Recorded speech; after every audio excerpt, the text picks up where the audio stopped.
Hello guys, good afternoon. Pakita ko lang po sa inyo guys yung mga sayaw ko po na habang nag-practice ako nagsayaw, hindi talaga kaya po ng paa ko. Kasi simula nung naalala nyo nung sumayaw ako na nadaganan ko po yung aso. Napilayan po ako noon guys. So kung akala ko is okay na siya, pero masakit pa po siya idiin ng todo. Kaya kapag ako yung sumasayaw po, hindi ko po gaano maangat yung paa ko. Kaya pag nadiin talaga siya ng sakto talaga sa pagsayaw ko is natutumba talaga ako guys. Grabe. Tingnan nyo guys, tingnan nyo. Talaga siya. Walang talaga yung paa ko. Walang sa Tagalog yan. Walay kusog. Ito yung paa ko na napilay. Ayan para kasing naipit yung ugat niya dito.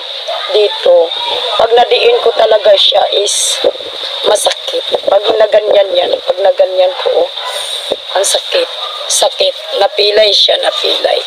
Pero exercise ko lang po yan guys.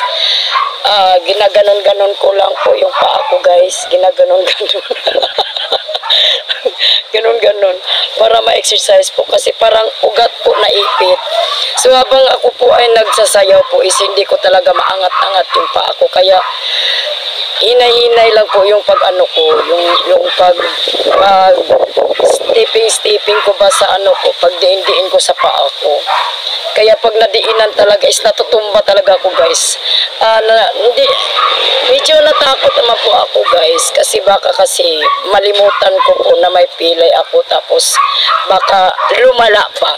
So watch this guys, yung mga yung mga practice ko po na medyo malimutan ko po na may pilay pala ako. Natumba talaga ako guys. Okay, tingnan niyo po yung una po na yun po ang dahilan ng aking pagkapilay. Ayan. Okay. Pero don't worry, huwag kayong mag-alala. Hindi naman malala po. Parang may naipit lang po ito. Watch this.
Ayun po guys, nakita nyo ba yung last napaupo ako kasi nadiin ko yun sakit, masakit talaga siya, kaya parang mag-ano muna ako, magpahilom ko muna to.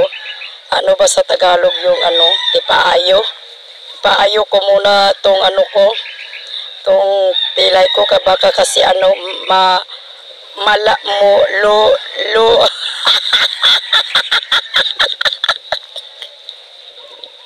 pinatay, lumala. Matangta ko pastiso. Yeah, okay. Okay guys, yan po guys. Pinakita ko lang po sa inyo guys, kasi baka po kasi matagalan pa bago ako maka-upload ng mga sayaw ko, kasi ayoko kasi lalala ito, kasi dito ko po kinuha yung puhunan po ng income ko sa pagsasayaw. Thank you po. Bye!